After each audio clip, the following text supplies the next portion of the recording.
This morning I am going to continue with this lesson. We shall the Darkling, Thrush by Thomas Hardy. Now, I had given you an introduction to this particular poem, the background of it, and so on. Now let's look at the style that he has followed. Look at this. Now he has given it the title, the Darkling Thrush. Alright? The Darkling Thrush means darkling means in the darkness or darkening. Okay? Darkling means in the darkness. Alright? In the darkness or darkening. Darkening.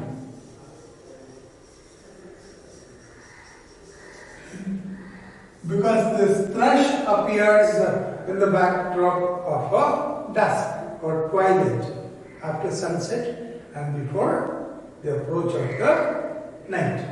And that's why possibly the darkling thrush. Okay. Then thrush is a songbird. Thrush is a popular songbird in England. So you have thrush, that is a songbird. Now the poem, let's look at the style that the poet has followed. He starts in a very somber, with giving a very somber picture of the world. But in the poem what he has done is, he has tried to give it a symmetry, it's a unity, by dividing the poem into two halves. Alright? So this consists of 4 stanzas. The entire poem consists of 4 stanzas, and he divides this poem into 2 halves, allocating 2 of the 4 stanzas for his 2 subjects. And which are these 2 subjects? The first subject is the winter evening. The winter evening.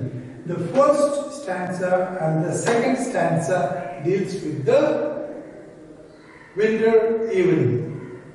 And then the next 2 stanzas, see, deals with the thrush. So these are the 2 subjects that he has, and he has followed this pattern. Now, if you look at it, you shall find each of the stanzas contain 8 lines. When you have a stanza containing 8 lines, we call it an octet. What's an octet? Consisting or comprising 8 lines. So the poem is written, each stanza is an octet, each stanza contains 8 lines, and then he has 2 subjects to deal with. The first 2 stanzas deals with the winter evening, the description of the winter evening, and the 3rd and 4th stanza deals with the thrush, the songbird. Okay. And then he has a rhyme scheme. The rhyme scheme that is followed is a very simple one. A, B, C. It is A, B,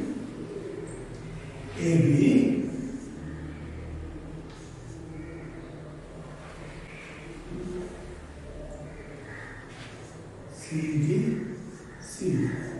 And this pattern repeats. This pattern repeats for each stanza. Right?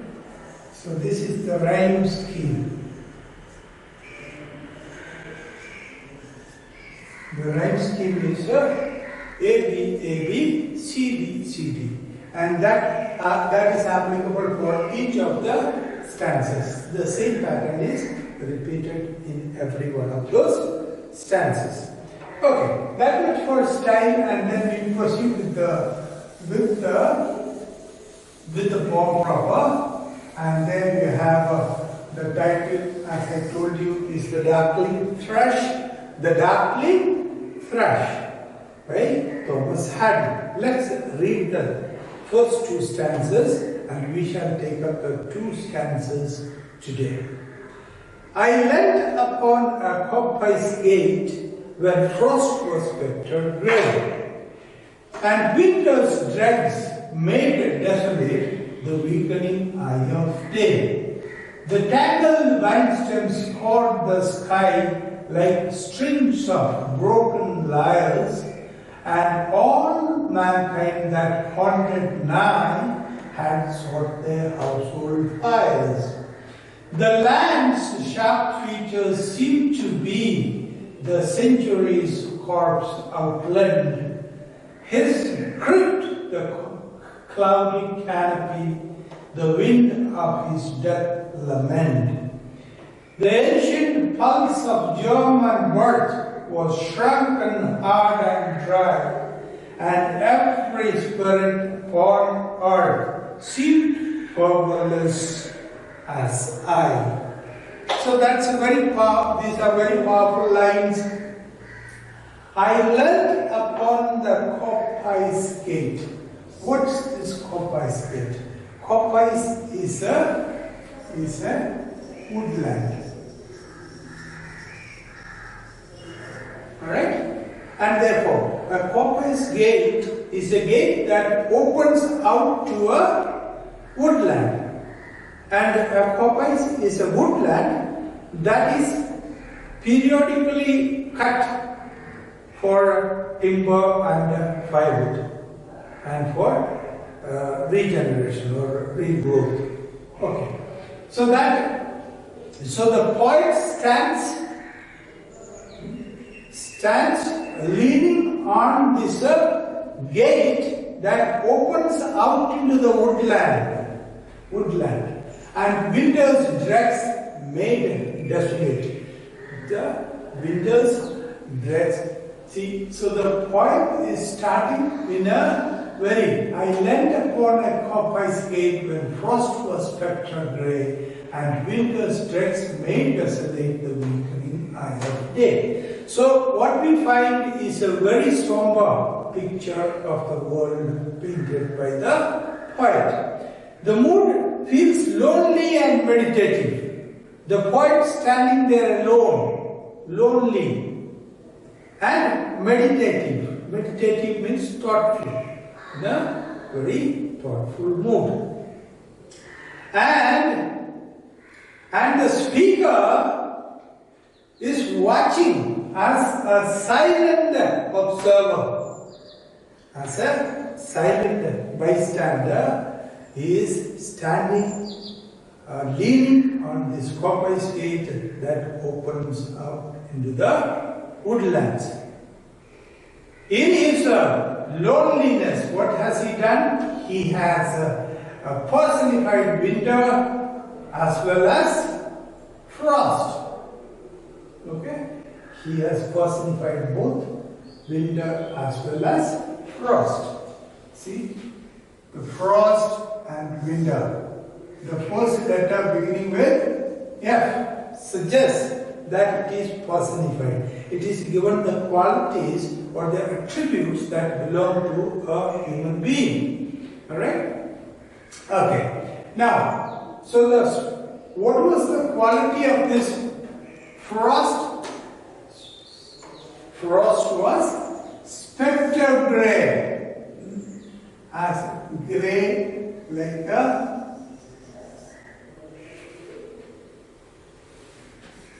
spectre what is a spectre? A spectre is a ghost. A ghost. Alright. So he says the ghost like grey ghost. Spectre grey means ghost like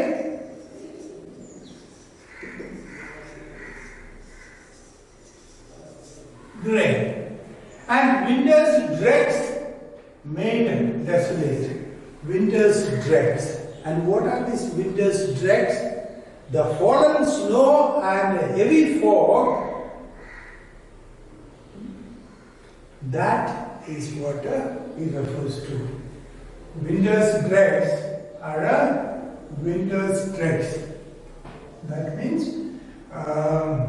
the fallen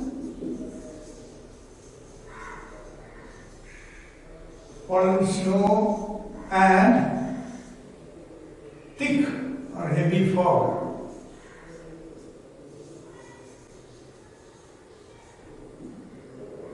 Oh, that is what the weakening eye of day. What is the weakening eye of day? The weakening eye of day is the dusk. Weakening eye of the day is the dusk or twilight. That is the time between sunset and night. That is the time between where the eye of the day has become weak. What is the eye of day? The eye of day is the sun. The sun is the eye of the day, and the weakening eye of the day is a twilight or a dusk. Okay. Now, here we see the poet standing there in a meditative mood, and the speaker is standing there silently as a bystander, just observing and or looking at the woods,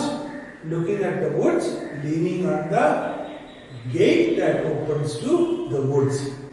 And in his loneliness, I said, he has a personified frost and winter. And then, as he looks, frost is described as spectral grey or a ghost-like grey. And the winter's dregs, that is the fallen snow and the heavy fog, are making twilight or dusk. That is the eye of day. The twilight or dusk, that is the eye of day, look very desolate. Desolate means lonely. Okay. Secluded. Okay. So the winter, what do you find here? The winter and frost are very bleak company. The winter and frost here is portrayed as a very bleak company. They cannot arouse any sense of cheerfulness. They can in no way arouse any sense of cheerfulness in the poet. Okay. Then look at the next lines. The tangled vine stems scored the sky like strings of broken lyres, and all mankind that haunted night had sought their household fires. And what do you find in the next lines? The tangled vine stems, that is the tangled, entangled vine stems. Vine stems are the stems of the climbing plants or vines. Alright? Tangled stems. That is the stems of climbing plants. Only the stems were remaining. Only the stems of these climbing plants were remaining. Because winter plants are usually dead. Okay. So the climbing plants are dead for winter. They have left behind only their stems. Alright? Vine is also vine or vine is also a climbing plant. So the leaves are all died or dead or dried up, and all that you see is the stems of these plants.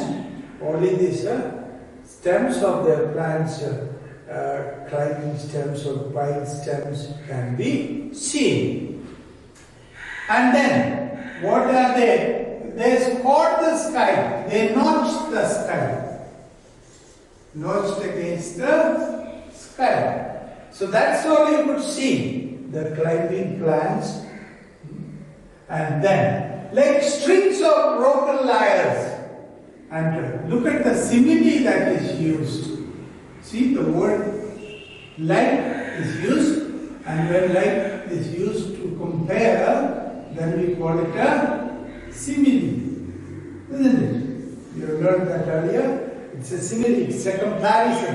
And these stems of climbing plants, entangled stems of climbing plants are compared to broken lyres notching the sky. Broken lyres notching the sky. It adds, what does it do? It adds to the gloominess of the atmosphere. Alright? What does it suggest? Because it suggests, this comparison suggests the stems of the climbing plants notching the sky is compared to the broken lyres.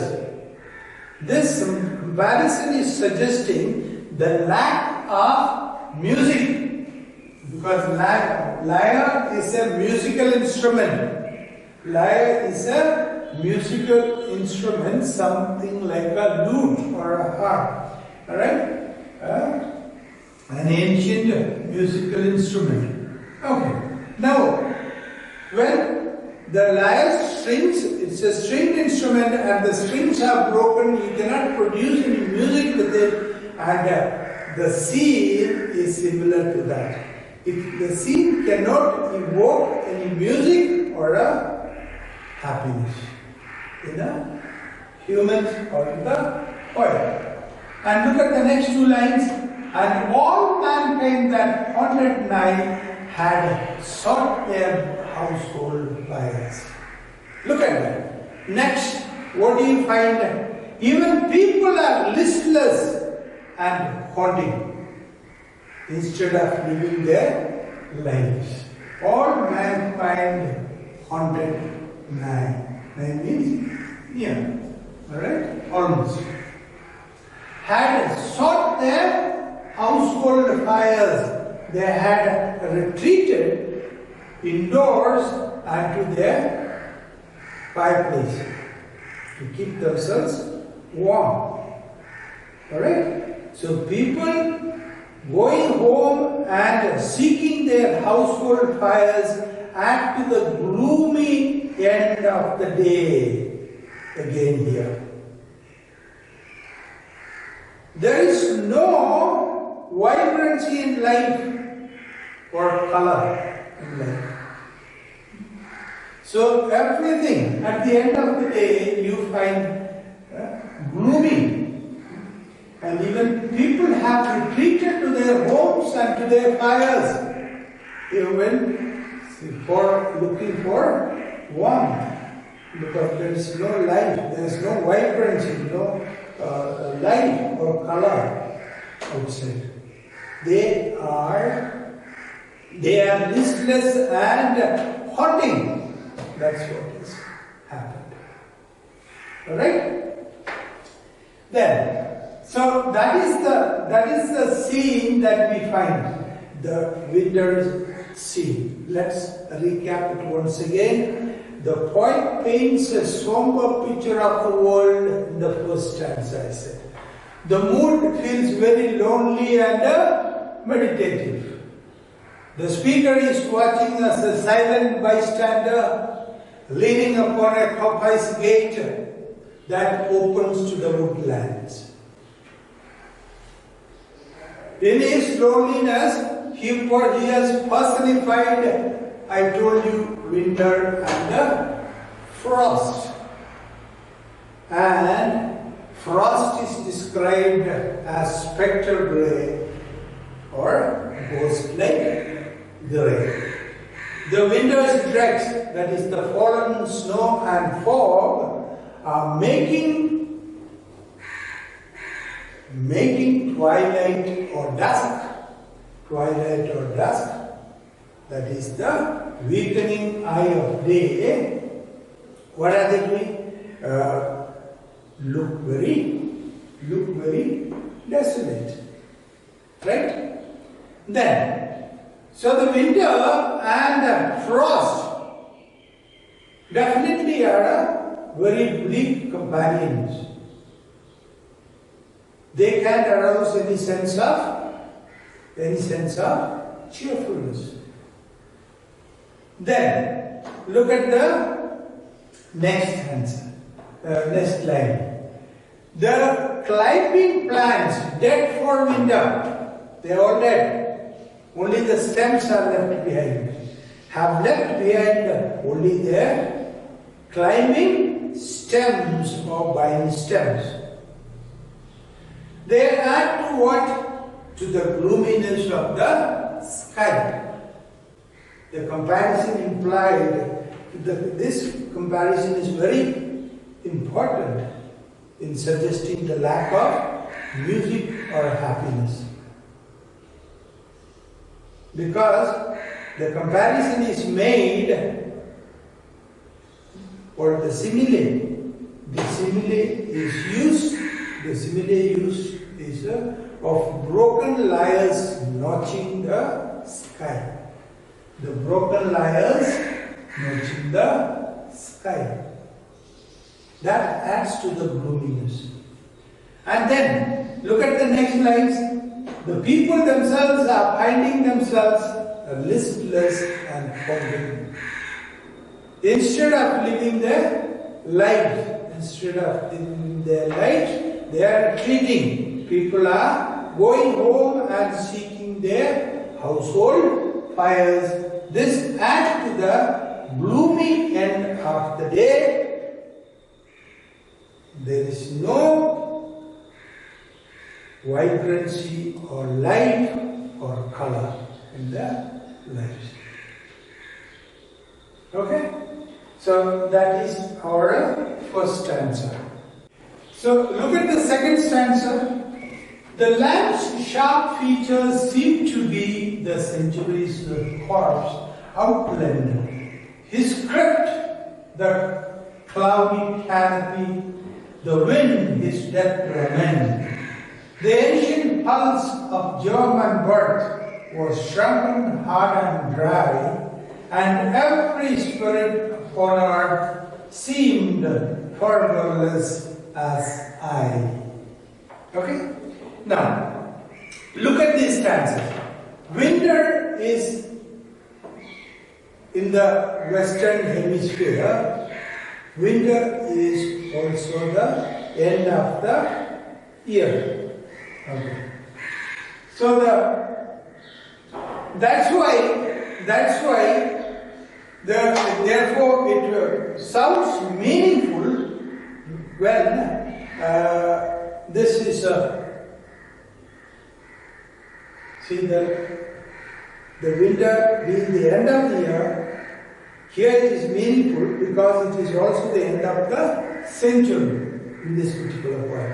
I told you by the century's deathbed was the original title given to this particular poem. Alright? Okay. So winter is, it coincides with the end of the year in the Western Hemisphere, and then it becomes all the more meaningful because it is also the end of the 19th century. It is also the end of the 19th century. And that is why the century is personified again. The century with the capital C given as the first letter of centuries Century is personified. As a, how is it personified? As a corpse. What's a corpse? Dead body. It's a dead body. Alright? The century's corpse. Century is personified as the end of corpse. So, century has died and only its corpse exists. So, the harsh winter landscape, and you find the land's sharp features. What is the dead body of this century? The sharp landscape, the winter, the harsh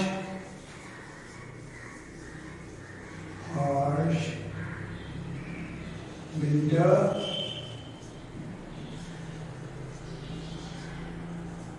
landscape. Alright? The land's sharp features means the harsh winter landscape. Now what is that? That is the corpse. That is the dead body of the century. That is the dying or the end of the corpse of the century. Winter is also, this winter is especially a special one because this is not only the end of another year, it is the end of a century, 19th century. And the sharp winter landscape to the poet seems like the corpse or the dead body of the century that is dead or is gone, is finished. Okay. Outlined is crypt the cloudy canopy. Alright? So the harsh winter landscape defining its wasted body. Its wasted body or its a dead body. And then what more do you find? And his crypt. Crypt is the tomb. Crypt is the tomb. Okay? Crypt is the tomb or the burial place. Tomb or the burial place. So, century's crypt, the cloudy canopy. Canopy is a decorated or a decorated cover. So, here you can use it as a shroud. Usually, dead body is covered in a shroud or a piece of cloth. And where is the cloudy canopy, the cloudy sky, the cloudy canopy or the cloudy shroud or the covering of the sky? The cloudy canopy or the sky covers the century's tomb. So the covering for the corpse is provided by the cloudy sky for this century's tomb. And usually when someone dies, there is also what we call death lament, mourning, or singing of lamentation, singing of songs, funeral song. And this death lament or the funeral song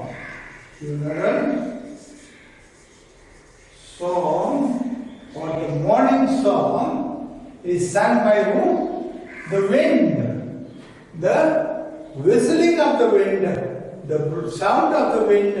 The poet compares to the song of death for the century. Is that clear? Okay. So we have here the sharp or the harsh winter landscape as the centuries part.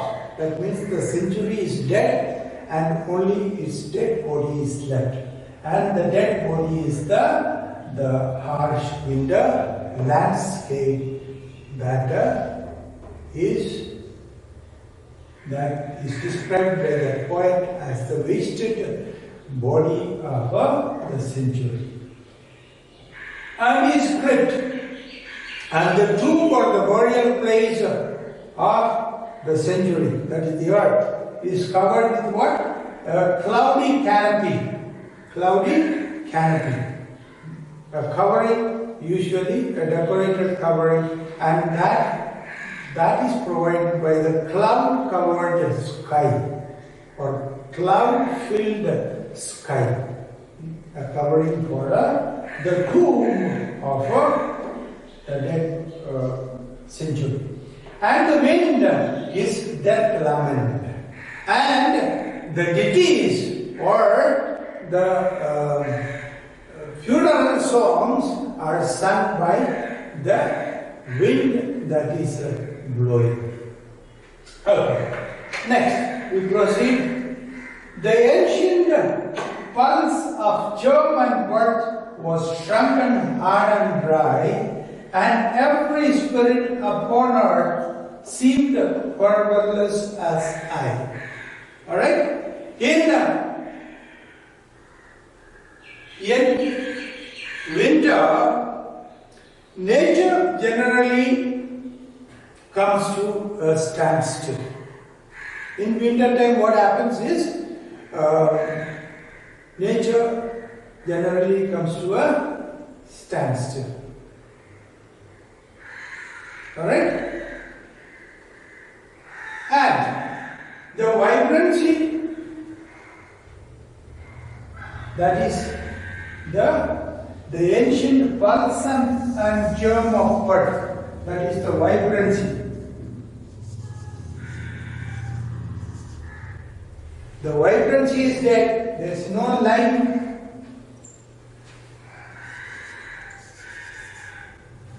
The vibrancy is not taking place. Ancient pulse and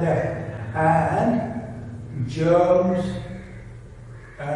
pulse of germ and birth. What does that mean? Vibrancy. There is no growth taking place, no germination taking place, no sprouting of seeds happening. Okay? And why is it? It says it was shrunken, hard and dry. Because shrunken means it has become smaller in size, or it's dried up. It's shrunken. Okay? It has become smaller in size and dry. So that makes it impossible for it to germinate. It's not happening. So the vibrancy of life's vibrancy seems to have stopped. These two lines means the vibrancy of life seems to have stopped.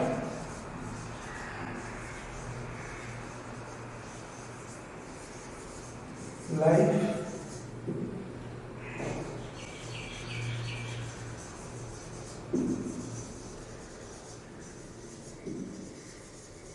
the vibrancy of life seems to have stopped. In other words, there is no rebirth taking place, no germination taking place, no sprouting or no new growth happening, no regeneration taking place. It doesn't happen in winter. It's only after winter, when the spring comes, once again life returns to with all its vibrancy, with all its life force. Okay, now, and every spirit upon earth seemed powerless as I. So what is the point you want to tell us here? The dormant environment the dormant environment feeds the poet's brooding mind. It fills the poet's brooding mind. Winter is a time where the entire nature sleeps, or the nature is, you can say, dead. All activities, all signs of life disappears. Alright? So everything is dormant. It's a sleeping time for nature. So this fills or feeds the mind, poet's mind, which is already brooding. And as a result, what happens? The scale of his pessimism increases. He's already pessimistic about the end of the century and the beginning of the new century. He does not know what is going to happen, the change that is happening. And so it again increases his pessimistic outlook. And this dull observations, what is it doing? It is escalating to a despairing mindset. This outlook that the poet has is further escalating to a despairing mindset. And the poet only sees a world without promise or a future. Without promise or future. Here you have every spirit. Here means every person or every person, every individual. Spirit stands for individual, just as a soul. And seeing the fervorless. Fervorless means without any emotions, without any passions or intensity. That means lacking passion and or intensity. In other words, every individual seems to be as lifeless as the poet himself. As lifeless as the poet himself. So that is the bleak picture that we get of the winter that is portrayed here. At the end of the century, at the end of the 19th century. And as we read through as I went through the background to this particular poem, I had mentioned some of the things that happened that influenced and that influenced in the 19th century, and that made so much of changes in the lives of people and the setup of the country, like the entire agrarian society turning into an industrialized society, and dying or decaying of rural traditions and customs, and so on. And then again the questioning of the Christian faith by a scientist called Charles Darwin in his book, by publishing his theory of evolution and so on. So you do not, so the territory, the future is without promise. Alright? He foresees a world or a future without a promise or without any future. You do not know what exactly is in store for you. Okay? So we have finished the first two stanzas, the first part of the poem. In the next two stanzas we shall take up in our next class.